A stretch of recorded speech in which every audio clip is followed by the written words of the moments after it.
You're listening to The Health of Business, where we talk openly and honestly about what it takes to run a healthcare clinic business in BC and Canada today. I'm Danielle Boyd, and I'm glad you're here. Dave, thank you for taking the time to be here. I'm really excited to actually, spend some time one-on-one. We've obviously, like we just said, have run in similar circles and had plenty of group conversations and had parallel stories, but we haven't really spent a lot of time having a one-on-one. So I'm super stoked to collaborate and put our brains together and chat a bit more. So welcome to the show. Yeah, no, thanks for having me. As I just said off camera, I'm super stoked to be here. I'm really a big fan of all the work you've been doing the past 2 to 5 years, vouching for physiotherapy in the province and Canada wide. And I'm just stoked on what you're doing. So I'm happy to support you too. Well, likewise. So, and obviously, we have really similar stories and we'll dive into that. And, the changes in insurance coverages over 2 years ago that happened hit us both in very similar ways. So, we have some commiserating to talk about. Yeah. Oh, I know, right? But anyway, for anyone who hasn't met you before, I would love to actually just kind of have you explain your background, your interest in physio, who you are, and what you do in the community. Who is Dave Leyland? So I've been a physio for 13 years now, graduated in 2012 from Queen's University. I'm local to Vancouver, but moved out there just to kind of get a bit of change of scenery, did my undergrad and physio out there. So all 6 years. I've been a clinic owner now for approaching 8 years. So I own Coast Performance Rehab. We had our first clinic in North Van. We also have a clinic in Kitsilano, and we just opened a clinic in Squamish just 2 months ago as well. So yes, congrats. 3 main locations. We also have a small satellite location in North Van with a few sports med docs. So 4 locations total. I also run Loaded Manual Therapy, which is kind of my online platform where I created that about 5, 6, 7 years ago. I don't even know when, but I started just teaching some workshops here in Vancouver. I created my Instagram page only 3 years ago, but it's been really great to see how it's grown. And the big reason I started Loaded Manual Therapy was just seeing this transition. When I graduated physio school in 2012, it was like, what do you do to become a good physio? And I was like, you got to take your manual therapy courses. Yes. And then slowly, by the time I was becoming a clinic owner in 2017, 2018, I was interviewing all these new grads who were like, screw manual therapy. I'm not interested. And I was like, what is going on? And I was pretty involved in social media at the time, so I knew what was going on. And I just wanted to kind of, make manual therapy cool again. And because I don't think it needs to be demonized as much as it is online. And I've been really stoked to see people liking what I put out there. Because there's really no other good manual therapy Instagram pages, really. There's a few, but most people just bash manual therapy in the physio rehab scene. So I'm proud to kind of take that stance, and I'm glad other people, for the most part, seem to enjoy it, but I definitely have my haters too. Hey, that's usually the sign of you've made it. If you've got people trolling you, if you've got haters, it means we've made it. I love it. Well, and everything that I've seen that you've posted seems so functional and integrated into movement, and it's not just this simple come in, get your manual therapy. Everything you're offering seems very integrated within other modalities. You've done a really cool job of blending it with other physio approaches. Yeah, I think that's, at the end of the day, what happens to a lot of physios is you take a bunch of courses and you smorgasbord it all together and kind of make your own thing. And that's kind of what I've done. And I've just packaged up. And at the end of the day, I view manual therapy as micro movement education. So it's how can we use manual therapy to, work on those subtler movement deficiencies that you're not going to necessarily be able to work on just with a mobility drill or just with a strengthening drill. How can you actually work on improving that micro level movement to then build the strength and movement that we want with exercises that we all know and love? Yeah, exactly. So it's almost just providing that feedback of this is what it should feel like. So let's provide that with the tactile mobe and then integrate it into the movement pattern. Exactly. I love it. That's so cool. I'm very curious about how you balance that and balance, having 4 clinic locations and having a family and all the other things. But I'm sure we'll dive into that because it sounds like a lot. Why we're seating on the line. Hey, you know what? That's also a sign of like you've earned Maybe. it. It's wisdom. It's all part of it, isn't it? I know my gray streak is hidden well with this lighting in here, so we'll keep that. So tell me a little bit about your journey to opening a clinic. I want to know a bit about like when you first moved back out to Vancouver. Oh, by the way, you went to school with Amanda, right? Who's like a very close friend of Yeah. mine, Yeah. colleague. Yeah, so you graduated with Amanda. That was another Yeah. part of the connection that I forgot about. But yeah, she's wonderful and obviously like a great mutual connection there. So yeah, when you moved back out to BC, did you work at another clinic or like what did that look like? What was your trajectory to opening location number one Yeah. of Coast? So I worked at another clinic for 3.5 years. And yeah, it's funny because we were just talking a little bit before before the camera started rolling, but it's one of those situations where a- in retrospect, I was a bit of a hot-headed new grad, like just realistically, like I came out thinking I was the shit. Um, I worked really hard. I'm a hard working guy. That's one I thing believe it. I will give myself credit for. So I came out of school and I was instantly working 60 to 80 hours a week and like What? building my practice, not clients. Clients was, it took a while to build up my clients, but I was working 60 to 80 hours, like whether it was courses or Yeah. just learning or mentoring with others. I just, that's what I do. Yeah. Hours total worked is always high for me. So I just think it was one of those things where after 3.5 years, I just felt like what, like, I just felt like I wasn't getting the respect I kind of felt like I was deserving. Then I just started butting head with my boss over a 6 to 12 month period. And I decided, this isn't going to work. And I ended up going out on my own. So I ended up just Hmm. kind of renting a room for 2 years and doing my own practice. About a year into that, I got together with my colleague Yeah. Clayton Cross, and he's like, I'm thinking of opening up a clinic. I know you might be interested in opening up a clinic one day. What do you think? Do you think we could do it together? And we talked it out and we had very similar visions. And Hmm. we just decided to make it happen. And then a year later, Coast kind of opened. We found a space pretty quick. Clay Yeah. already kind of was like looking for spaces and had a space in mind. And yeah, and then it just kind of started, the wheel started going. And that's your 13th and Lonsdale, Yeah, like 13th and Lonsdale. HQ that like is like the most central, beautiful location. Like you guys nailed it on the venue. Yeah. But what's funny is like, even though I said I was a bit of a like hot-headed new grad who thought I was the shit, I don't think I didn't necessarily know for sure I wanted to run my own clinic. I just wanted I just wanted to be respected and I wanted to see growth in my career. And the way I felt my clinic owner was at the time, I felt it was very much like, oh no, this is like your cap here. And I was like, okay. Totally. And what ended up happening is I actually ended up making him a giant business proposal. Like I had like 30 slides and like a 10-page document and outlining like I think, I could take over the clinic operations and do this and that.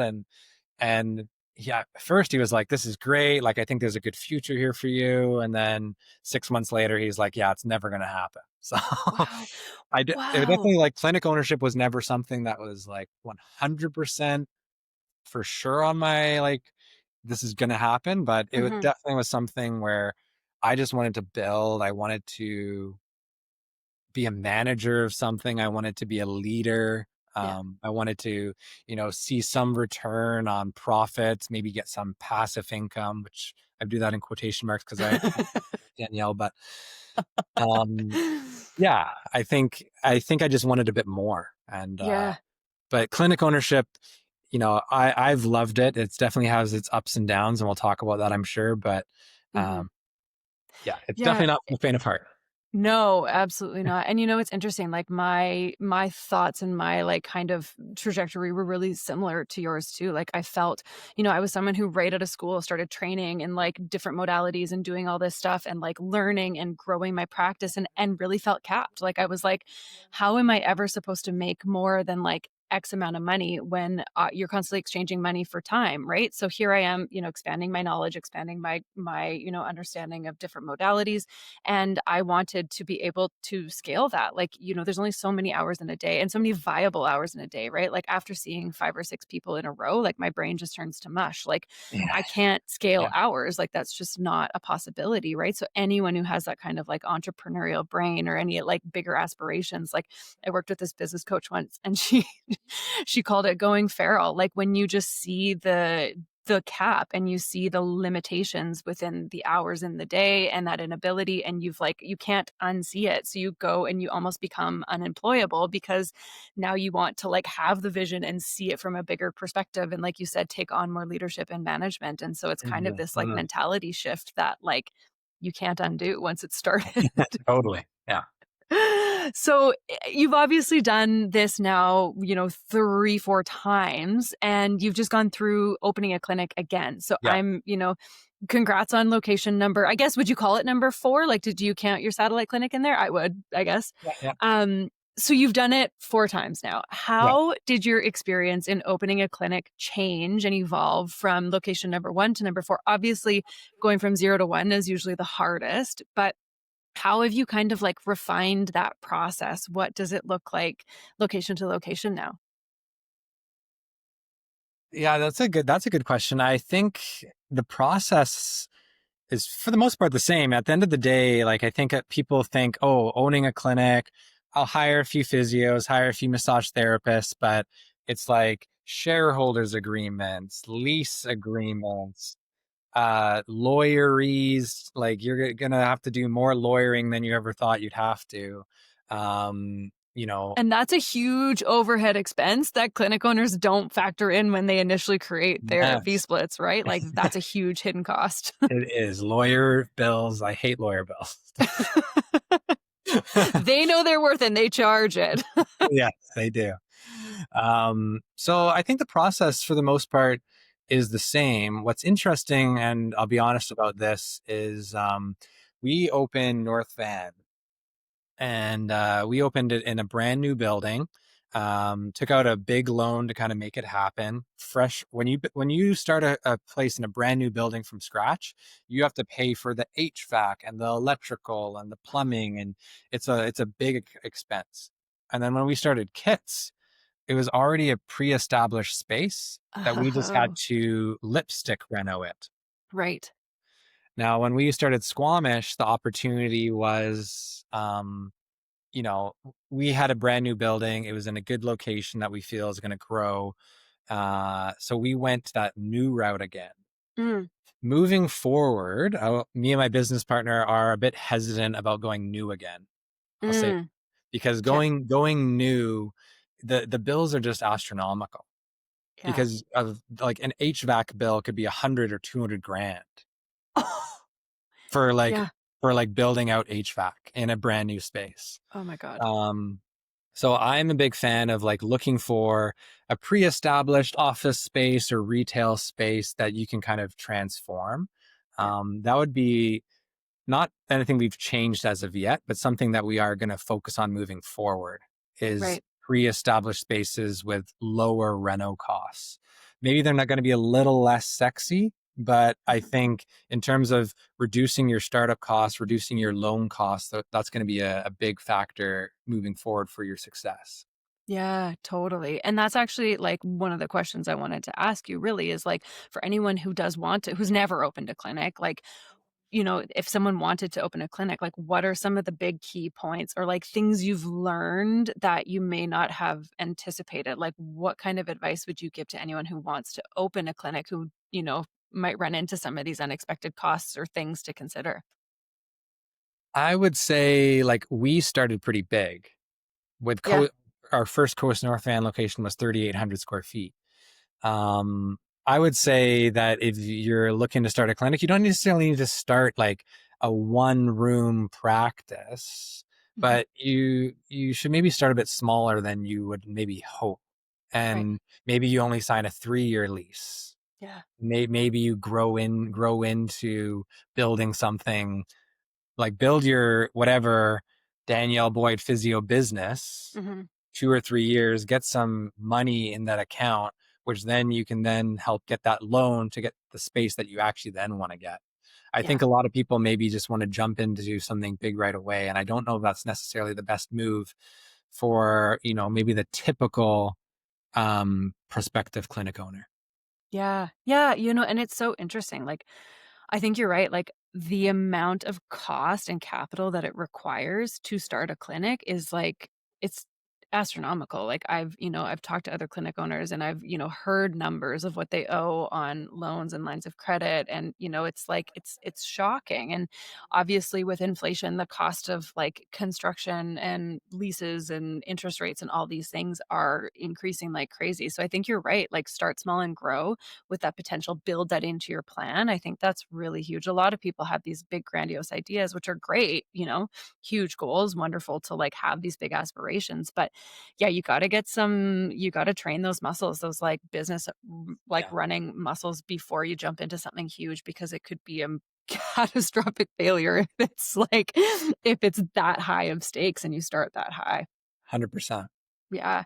Yeah, yeah, and, the other big thing too then with that is, if you start small, it gives you a chance to really establish your culture too, right? If you have a couple staff members, you guys can really, figure out a system that works and figure out the, communication style and your values and, even, specialties or niches that you're working on, whereas, if you start huge, you're gonna have so many moving pieces, so many different staff members, you're gonna end up with conflict and all this kind of stuff, so, I think starting small really helps you develop your culture and then grow beyond that, and that really, I think, personally, is such a huge facet of running a clinic, is having a strong team, having a strong culture, and I think that's something that you've also done really, really well, and, I'm actually curious to kinda know, how does culture fit into this with you, and how have you been able to, maintain culture across so many different locations? I think the key for culture across locations is just having good head people. And Yeah. at our kids clinic, we have Mike Green, who's our partner there, and he is just absolutely fantastic. And he does such a good job of, staying connected with the kits team on a day to day basis. Talking to us, bringing things from them to us, and being a good middleman and a key partner there. And at our Squamish clinic, we have Connor and Aiden, which are they're just great guys, and they're already doing such good work. They're really hardworking, and starting from scratch as they're Vancouver guys moving up to Squamish, it's a bit of a different scene. Uh, Yeah, yeah. but they're doing really well, getting into the community. So I think that's one key bit, and then we really do try to be pretty thorough with our interviewing process. Mhm. I'd say that maybe we've had one hire that, was ended up maybe not being the best situation for our business. Yeah. But for the most part, we really try to find people that, just connect with the team and Mhm. bring them in for maybe some shadowing, bring them in for practical interviews. We actually get some people a bit flustered when we say we do practical interviews. Yeah. Uh, but we do. Even if you're basically a 10 to 15-year vet, we're going to practical interview you probably for sure. Yeah. So Yeah, I'm cur what does that look like? What is a obviously, you're gonna talk to them first and do, an oral interview, but what does a practical interview look like?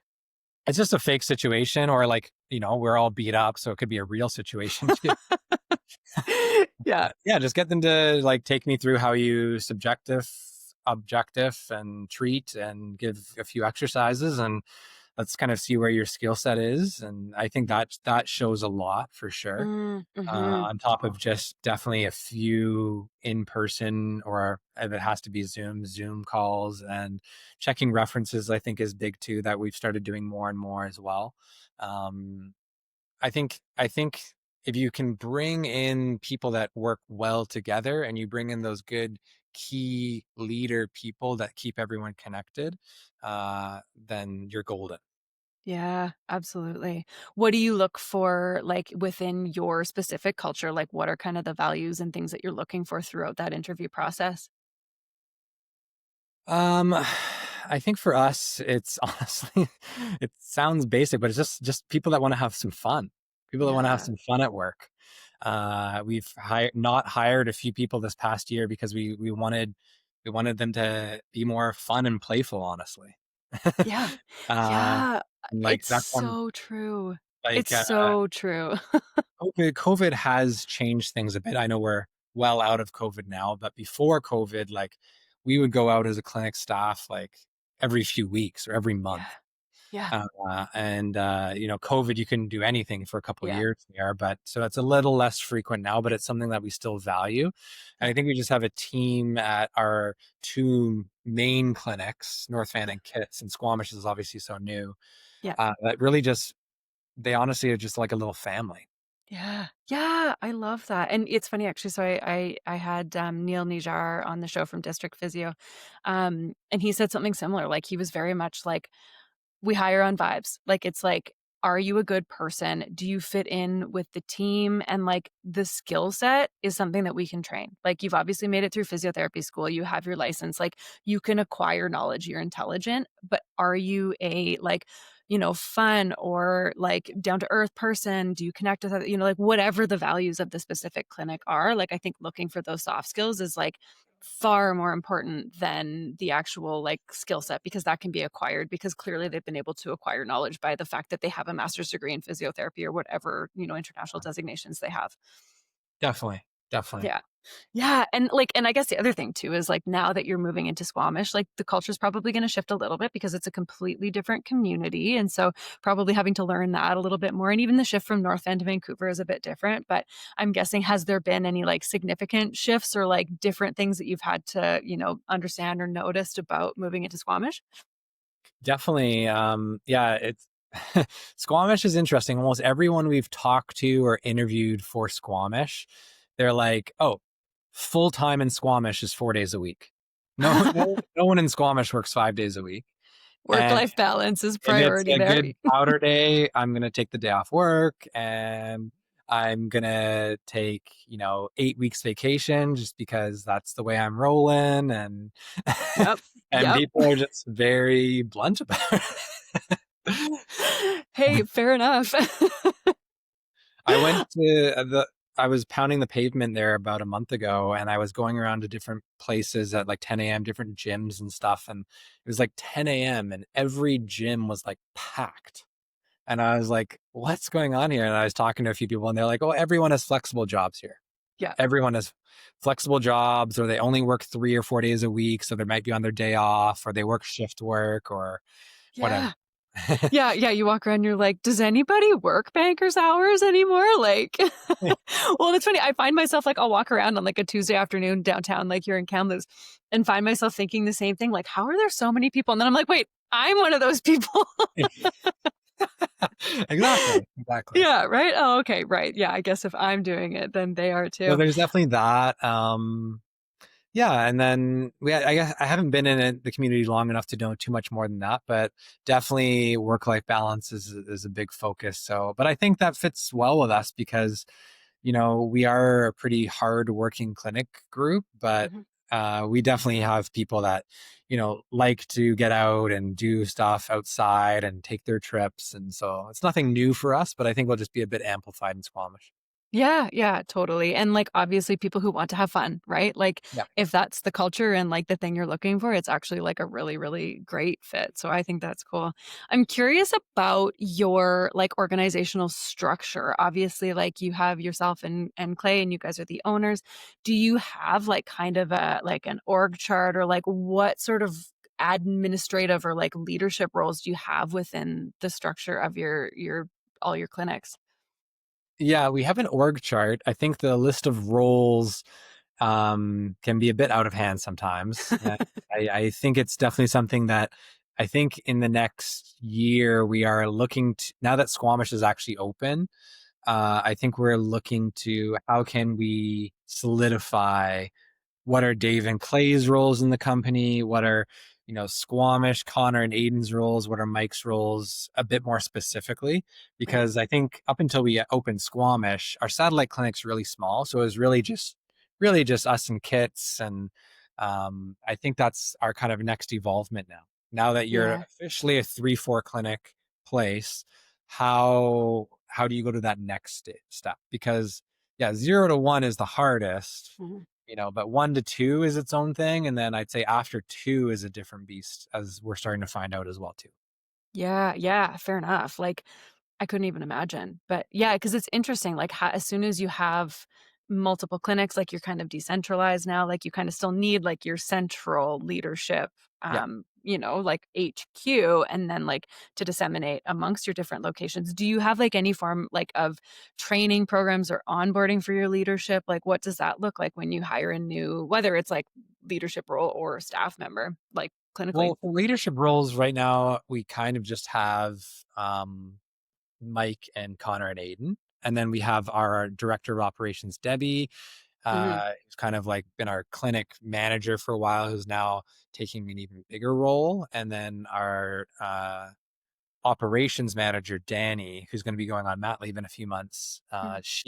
They both do great work. So I think that like one thing, like definitely shout out to Debbie and Danny because I think a lot of clinic owners take on so many small tasks, so many admin tasks. And I definitely think Clay and I have been able to focus on building practitioners and growing the next clinic because they take on so many random bookkeeping things and scheduling things and banking things. And I think having that support is really helpful too. Yeah, so clearly you've done an excellent job of like hiring and delegating because I see so many clinic owners get stuck in the trap of like wearing so many hats, having to do payroll, having to like do the laundry, like we were joking about earlier. Like, there's so many different roles, and so many clinic owners get so stuck in the weeds of it that they can't hit escape velocity to be able to focus on the growth and the vision of the clinic because they just don't have time. They're so stuck in this like writing systems, following up on emails, like, dealing with this fire here that they can't get up here and see the vision. So clearly you and Clay have done an excellent job of being able to like get up into the meta position and delegate out and Well, it's assign not those perfect tasks. yet. It's not perfect yet. I don't want you to get ahead of yourself there. I think within this next year, that's something that's a big focus for me. Is I think we still have our hands in too many small jars Mm, sometimes, but I think that's something where we have such a great team that we can lean into that a bit more. And figuring out what that's going to look like more and more is really important to me. yeah, yeah, absolutely. It And basically is like I always will treat a bit. I don't ever want to not treat. yeah, Um, but I used to treat 50 client hours a week for 8 years. And now I only do about 20 to 25. yeah. And I want to get down to maybe 15. Hmm. Um, but I will always treat. I think that's something that's like a really core value to me. Yeah, Um, Mostly because I also teach. And I feel like I yeah, can't teach if I don't treat personally. That's my view. At least totally. teaching treatment skills. Yeah. Yeah, exactly. You want to like, show your students that But you're actually yeah, like putting into I want my practice. host role to basically be I do my 15 hours of treatment. I am, checking in with Mike. I'm checking in with Connor and Aiden. We're having our weekly or bi-weekly meetings, doing all that stuff. Maybe we have another clinic. We got a meeting there. Maybe we're helping set up the next clinic or whatever. But I don't want to be worrying about laundry. I don't want to be worrying about Joey wants to change his schedule. I don't want to be worrying about, Yeah. oh, this person's sick or, maybe this person wants a minor raise or is complaining about something. I don't necessarily want to be involved in that stuff kind of within the next few years.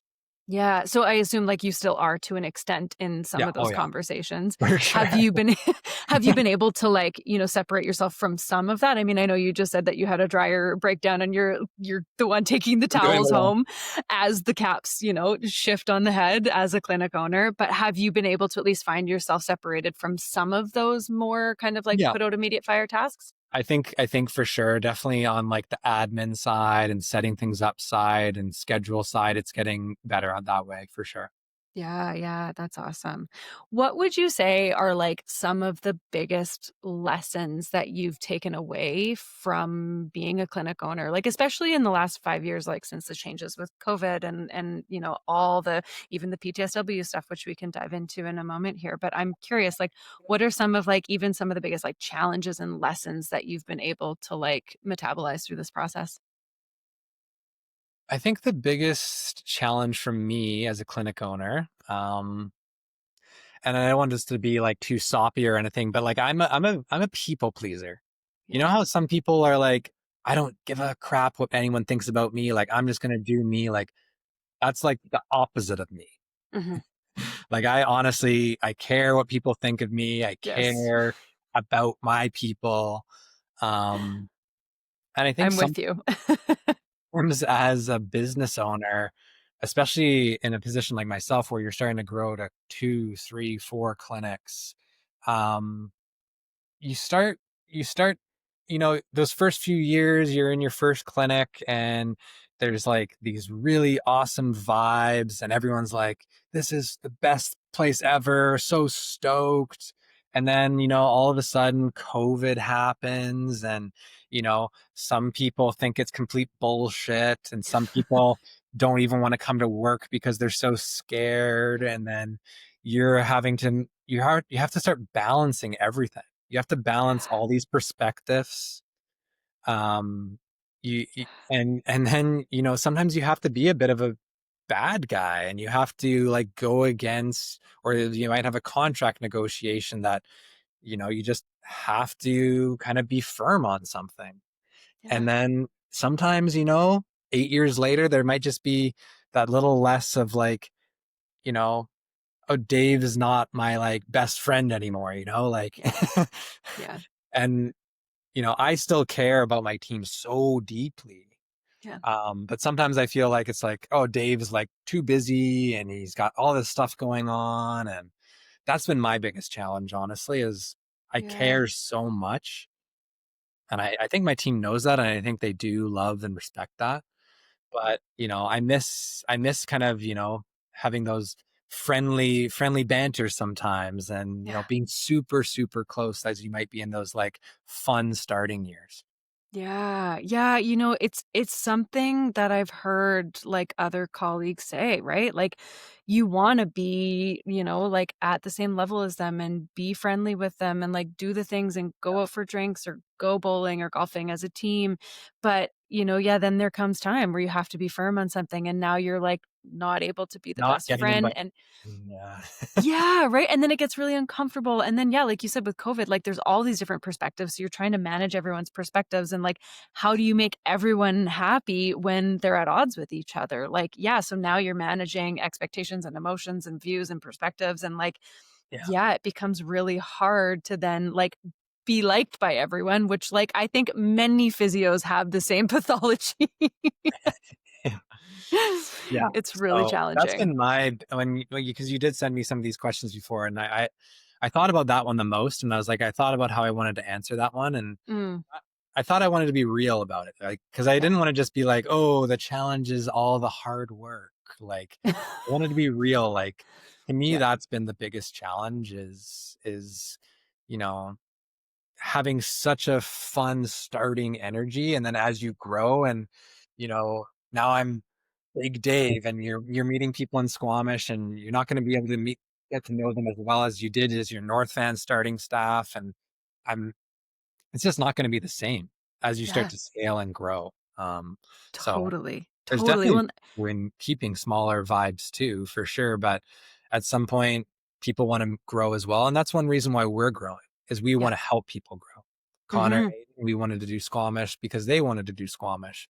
We're Yeah, looking at other projects because other people want other projects. So yeah. that's one big thing that for us is we want to help that.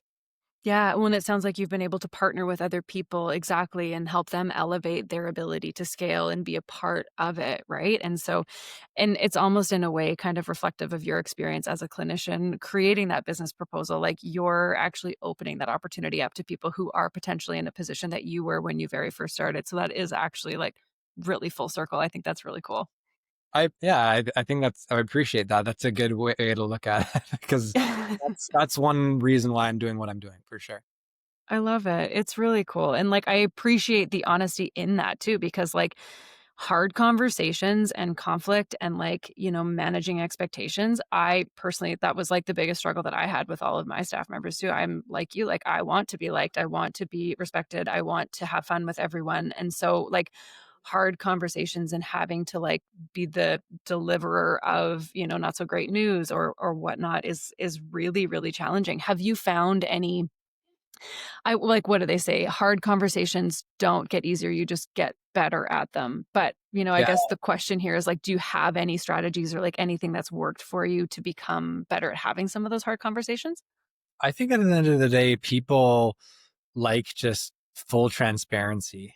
Yeah. And as much as I want to be a people pleaser, I do think that you can obviously do things in a nice way, but I Yeah. think just being fully transparent and honest is much more appreciated than silver lining and fluffing things up that maybe aren't fully true.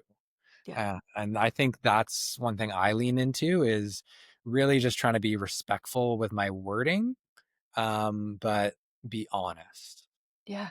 Yeah. Honesty is so refreshing. And like it's really interesting. Like I think back to my experiences at the first couple clinics that I worked at, and I always felt that there like maybe this is just my own experience and my own like stories I tell myself in my head, but I always felt like decisions were kind of made without the input of staff. And like sometimes you have to make those decisions as a clinic owner. Like sometimes you just have to do that. But I rarely felt like there was a transparent conversation before something that was decided. So I really, like as a clinician or as perhaps a new grad, I think looking back, transparency and like having honest conversations would have made my experience at those clinics probably a lot more pleasant, but also like I probably wouldn't have had that same like I got to get out of here and do this better for myself. So maybe in the end it was better. I'm not entirely sure, but I think it would have been I would have probably felt a lot more valued if I had had the opportunity to hear the transparent, honest reasons for things.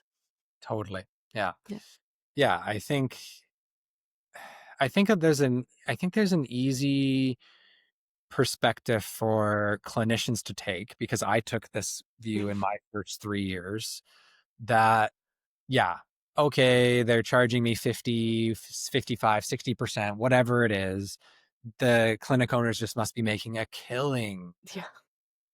But I think just, you know, we don't necessarily break down our numbers exactly because I think that that's not necessarily something you need to do. But Mhm. I think just being fully transparent about how heavy the numbers can be and kind of laying that out a little bit, I think helps people understand that, Yeah. yeah, you're going to profit a bit, but it's not wild. Yeah.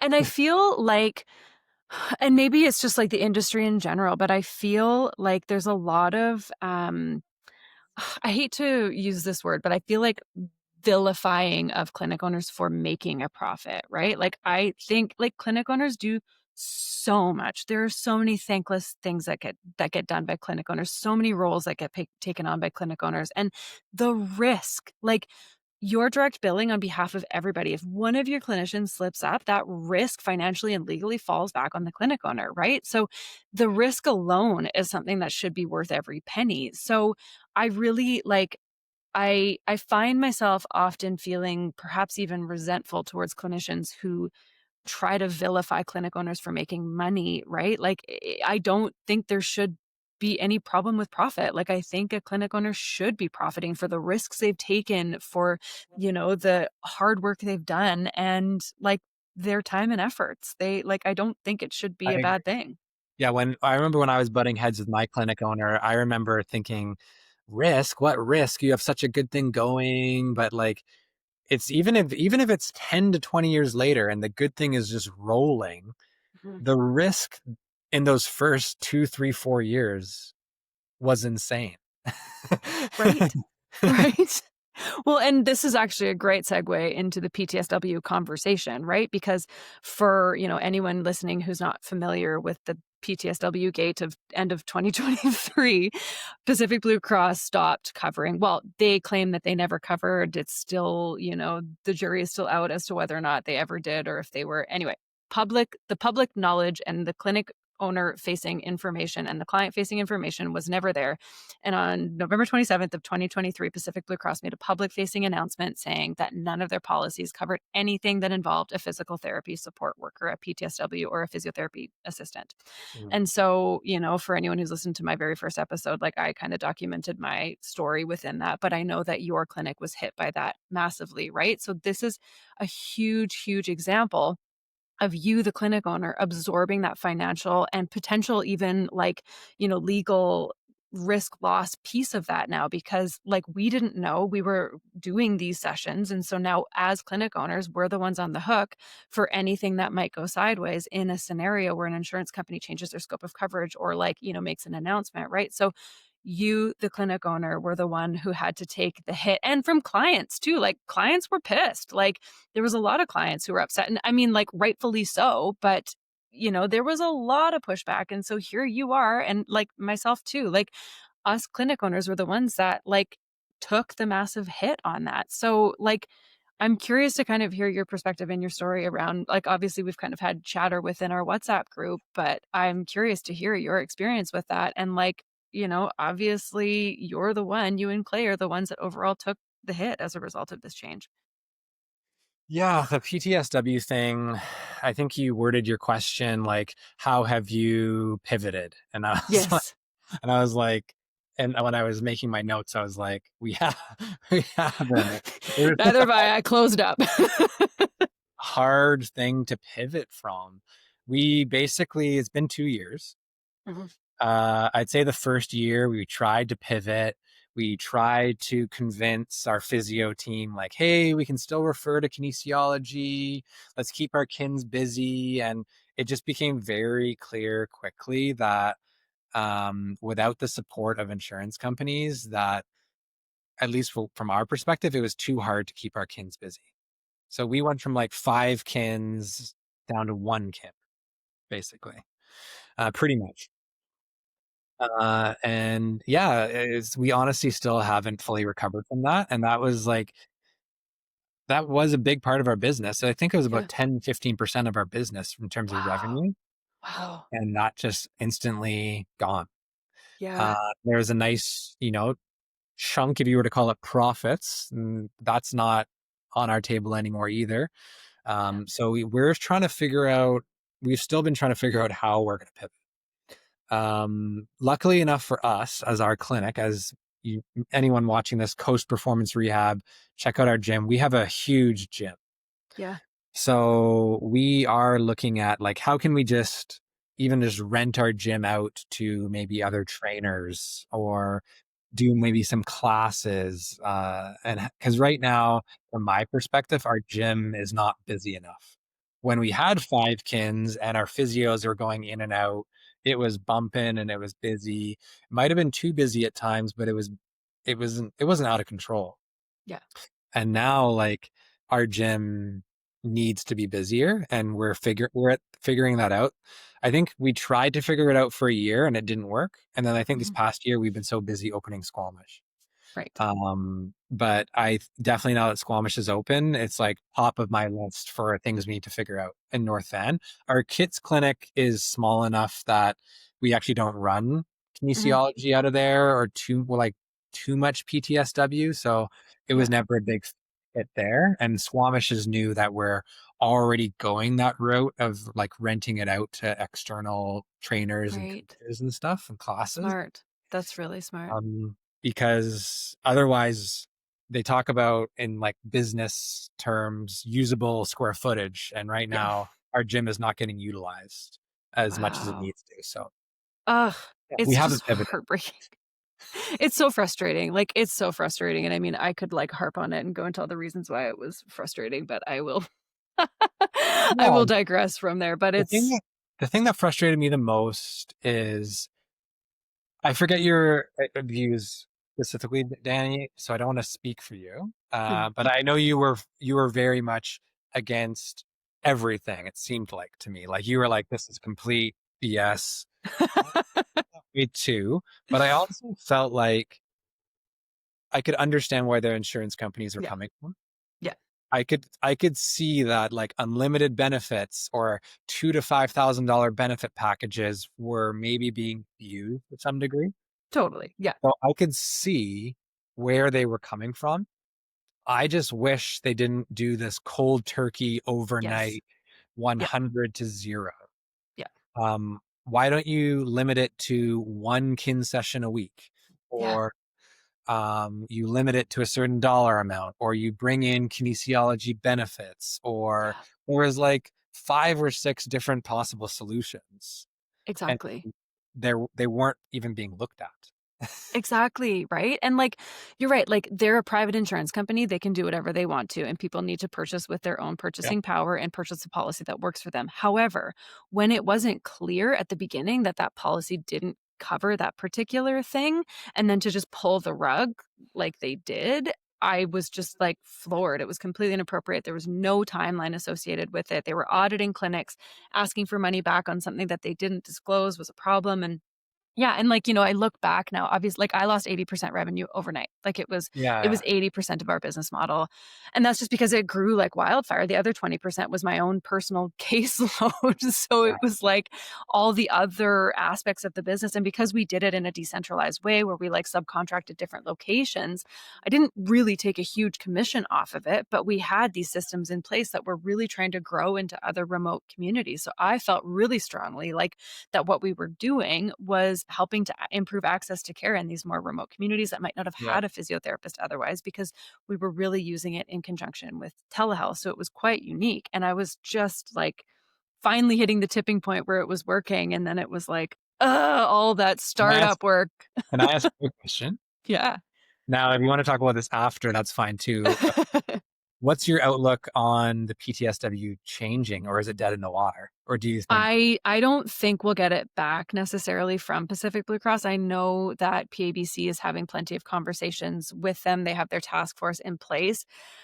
I can't really imagine a scenario where we get it back from them unless they lose some pretty big contracts. Like if the nurses union contract ends, if they lose the teachers union, or if they lose some of those bigger contracts. I can't right now. Like they're making too much money off of these policies, and there's no reason for them to cover it. So I can't see a scenario unless they lose some of those bigger contracts that they would really change things.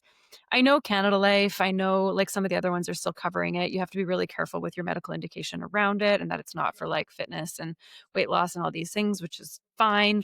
And again, like that's where I see it. Like if you're, yeah, I understand not wanting to cover it for fitness and for weight loss and like just yeah, general prevention. Like, fine, that's totally. totally fair. But when there's a medical indication for using exercise and then having that exercise supervision delegated out as per our college guidelines, I just like really don't see a problem with it. So I agree. yeah, again, private insurance company, they can do whatever they want to, but yeah, I held out for a while, like that first 6 months to a year, I really held out hoping that they would come back, and I just was stubborn, and I kicked my heels in, and I was like, this is coming back. I'm not giving up on the business." And I was like very vocal at the time, perhaps too vocal in some senses, but it was also the thing that made me who I am now today. So it's Yeah, part of my story. It is what it is. And I'm much happier now that I'm not worrying about playing in that gray zone anymore. So, I mean, it wasn't even that we were playing in the gray zone. It was just that the information we were getting around it was gray, and the college standards yeah, were vague when you talked to anyone at the college. And, as long as you were doing what you interpreted as like within college standard, it was fine. But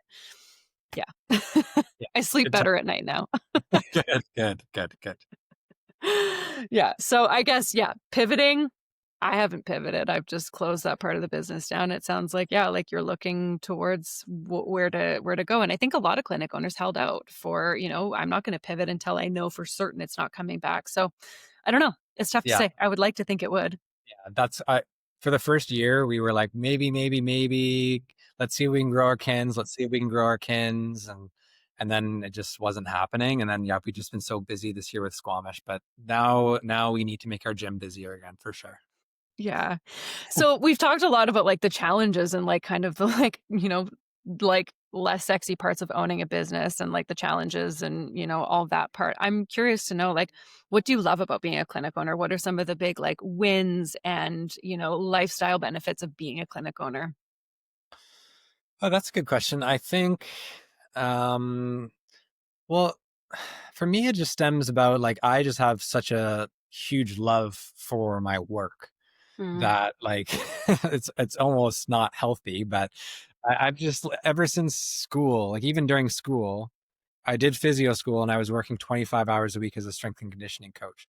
So I've always just been like this juggler. So for me, I guess I can handle wearing all those hats and I mm, can handle to-do lists being thrown at me and like it's almost like the busier you are, the more efficient you are. It's yeah. that's how I've kind of found myself to be. And sometimes you're wondering why is that person taking forever to email me? They don't even work. And but it's like I'll respond to emails like this, and I'm Mhm, just very efficient. So mhm. that's not answering your question, but I guess me, clinic ownership doesn't overwhelm me as much as it can be overwhelming. Mhm, And that's the thing I would tell somebody looking to get into clinic ownership is you have to be a ball juggler. You mhm. have to be able to wear many hats, and you have to be aware of that going into it. Otherwise, you will be unhappy. I Yeah, think, and that's why I was able to kind of work really hard those first 5 years, and now we're growing, so it's my hard work looks different. yeah, But I think the nice thing is, being able to control your schedule. So I don't need to work 5 clinic days anymore. yeah, I only work 4, and I want to work 3. yeah, Um, I'm still working. I'm just doing meetings and projects and development and accounting stuff, and there's always lots on the go. yeah, But I think having flexibility over your schedule is nice. I yeah, think once you get to a certain point, being able to, take those vacations and feel good that you have things in place and you can yeah, kind of, that's really nice as well. yeah. Um, and I will be frank, the earning potential is better. Like Totally. when we live in Vancouver. Yeah, yeah. So like, yeah, and I know that is a sticking point for some people, Mhm. but I would just say that there are other ways, in my opinion, that you can make that extra bit of money without having to be a clinic owner. And, Yeah. we could talk about online business growth, which Yes, I know were some of yes. your questions. I think that's a route you could go. I think it could be becoming a manager at a clinic. Maybe your business owner needs a manager or an education leader. There's other ways you can grow as a clinician without needing to take on as much as having to learn how to negotiate leases and shareholder agreements and Yeah. talk to lawyers and accountants and stuff. You don't need to do all that to get that extra little bit of income boost you might be hoping for. Yeah, I think a lot of clinicians. Sorry, go ahead. Income boost is a big part of it though. Like it is Absolutely. it is a nice perk, I'm not gonna lie. And to make the money doing other things, right? Like, it's again, like, you're making the money and you're working for the money. It's not just this entirely passive thing, but you're doing something that's, like, not physio. You're not doing this thing that is, like, Yeah. X amount of money for X amount of time. You're doing things that are, like, having the meetings and, like, exploring different options and having conversations and doing, like, computer work, and those things are, earning potential, right? Like, I think so, like, you sound like someone like me who likes to be doing different things. I don't wanna be treating all the time. Like, I still do treat a bit, but I don't it doesn't like, I like doing other things. I thrive when I have multiple projects on the go like you, and same thing, like, I'm quick with emails. Like, I find I get more done when I have more on the go because I have to get it done, right? Like, there's no Exactly. postponing it, like, you just have to go, but when I have less on the plate, then it's like, I'll just go down this, like, Instagram rabbit hole, and then I'll get to my emails later, and then Yeah. like, I find having more on my plate keeps me more accountable, but you're right, like, a lot of clinicians, especially young ones, only see clinic ownership as the alternative to income, right? And so this is a really great pivot into loaded manual therapy and having an education business as an alternative because I only saw clinic ownership as the alternative and the only other way to make money as a clinician, but there's tons of other ways, right? You're right, like taking a leadership or management position, whether that's in the public system or the private system, or, even going into like academia or research or teaching at the school. But teaching online or teaching, like private education to clinicians, I think is a huge, huge opportunity that a lot of people don't tap into. So I think this is a great opportunity to chat about loaded manual therapy and your experience there and like the business of doing like an online education and also in-person education because you do both. Yeah, I think the type of people that are drawn to clinic ownership are typically people, not always, but are typically people that are rock star clinicians. And rock star clinicians think, well, yeah, I'm going to be a business owner. I'm going to run a clinic. But sometimes just because you're a good clinician doesn't mean you're going to be a good business owner. And, I'm Yes. not saying I'm a perfect business owner either. I was a clinical rock star that's fumbling my way through learning how to be a business owner. And I think that's what we all kind of end up doing to some Hmm. degree because we don't learn a lot of business stuff in physio. But Exactly. I think now, especially with social media, if you're a clinical rock star and you want an extra 20, 30, 60, 100 grand a year, there's definitely ways you can leverage your clinical rock starness to do that. Totally. And it could be like my education is to practitioners, but one of our clinicians, Tracy Murray, he has a great side gig out of our kids clinic, and she does basically additional physio programming and runs like an online portal with classes, and it's great for her. And even another physio out of my kids clinic, Ryan Moran, he runs a course series too. So you don't need to be this clinic owner rock star or whatever to do an online business. As Hmm. long as you are really skilled at what you do, as Tracy and Ryan are, Yeah. you can leverage your own educational ability. And it takes a while to build a following, and there's lots we could talk about with that. Yeah. And I honestly don't make as much money on my online business as I would like, or as many people might think I do with 58,000 followers. It's not like this crazy gravy train. It's a nice little side boost each month, and the weekend workshops are nice. But that's something I'm looking to evolve more now too. Is I've only been running the online business for just over a year, like a year and a half. Wow. Wow. And I've learned a lot about, okay, how can you actually start leveraging this to start getting more sales? And I think we're just starting to get there now, a year and a half later. Yeah. But I think that's a great avenue for physios to explore if they don't want all the headaches that we've talked about, and I'm sure you've talked about in other podcast episodes Mhm. too. Yeah. Yeah, totally. So what is the model with LMT? Like, do you have a membership? You obviously do weekend in-person workshops. What does the actual like revenue model look like there? So when I started the online business, I actually had a membership and an upper body course and a lower body course. Mhm. And I actually dropped the membership after the first year Mm. because it was too much work for not enough return. And the reason being is, with the membership, the way I was running my membership is like I would do 2 videos a month and I would get 2 guest creators a month to send in an educational video. Right. And it just became too much of a headache. Like, oh, like, okay, I got to do my 2 videos this month. What Yeah. videos do I want to do? And now I got to track down this guy and that girl. Like, oh, they aren't responding to my emails. It just was too much work to run my membership. So I dropped it. So I basically just have online courses now. Wow. So they're just courses that physios can buy, and they've got tons of videos in there, going over assessment, soft tissue work, joint mobilizations, ways that they can just improve their techniques in different areas and kind of learn how I go from assessment to treatment to exercise prescription. Yeah. And that's kind of what I go over in my weekend workshops too. Is I wanted, because right now, one of the other ways you learn manual therapy is the F Camp series. Yeah. But it's like level twos, level threes, upper bodies, lower bodies. I forget the math, but it's like 20 total weekends.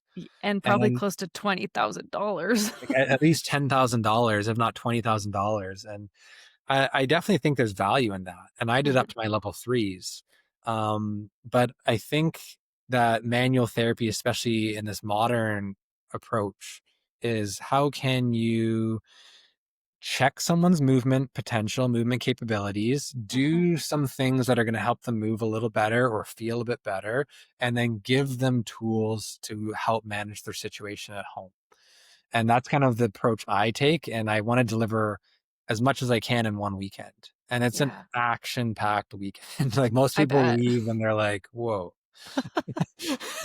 Yeah, Um, totally. I've taken weekend workshops like that too, where you leave and you're like, my brain is yeah. full. Yeah.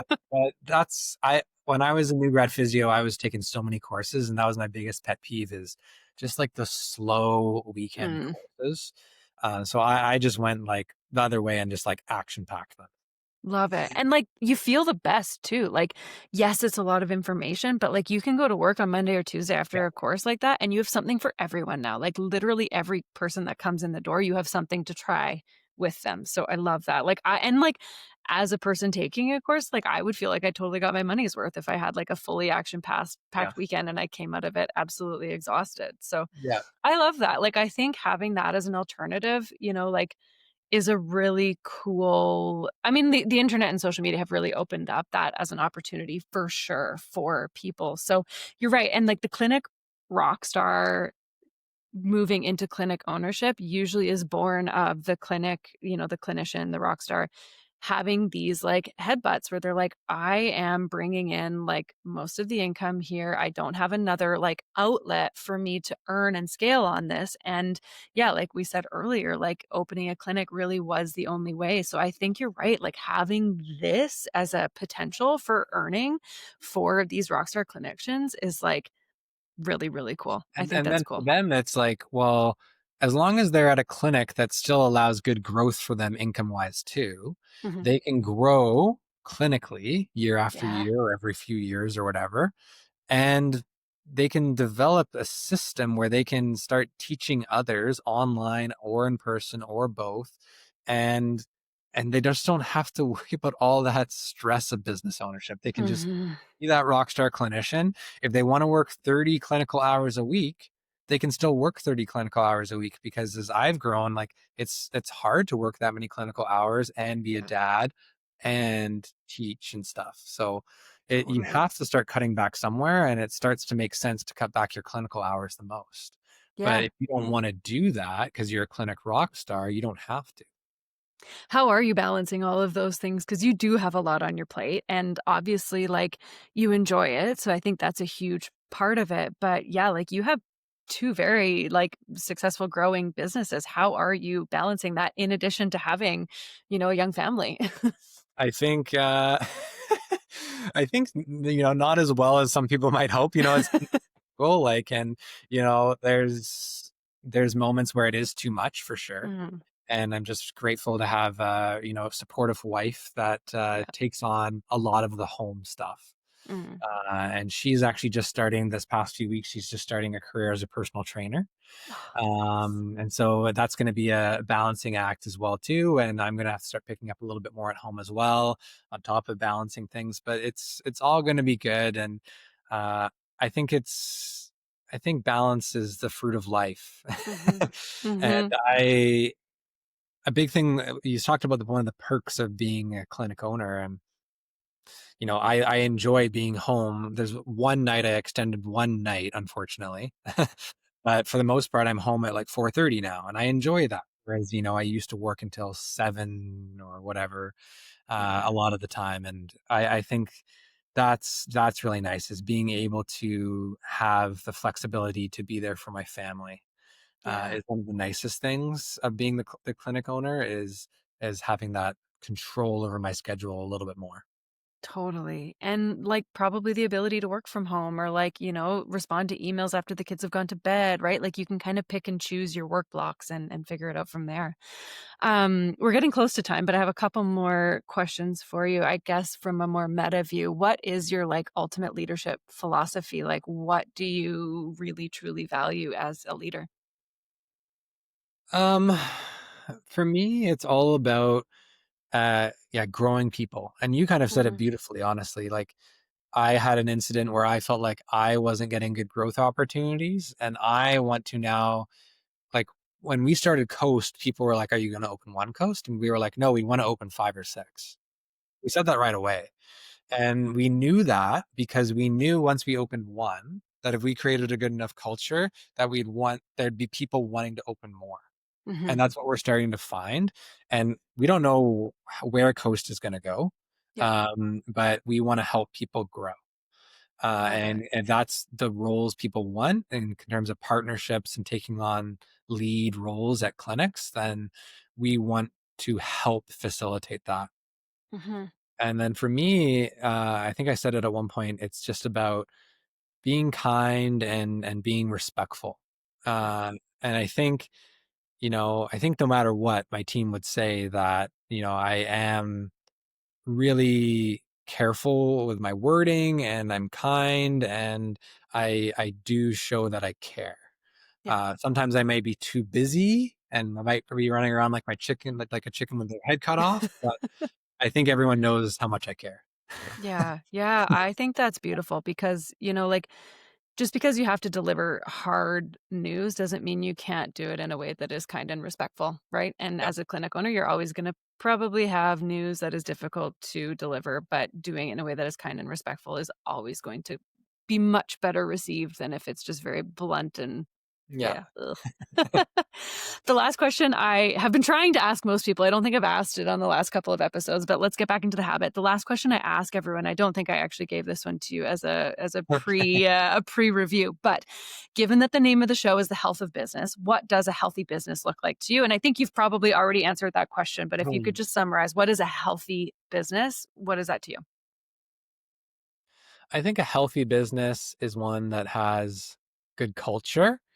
I think it's somebody, I think it's a business that has a structure in place where everything flows well. And I think Mhm. that's what we talked a lot about there in that middle section is like, I think that's where we're getting.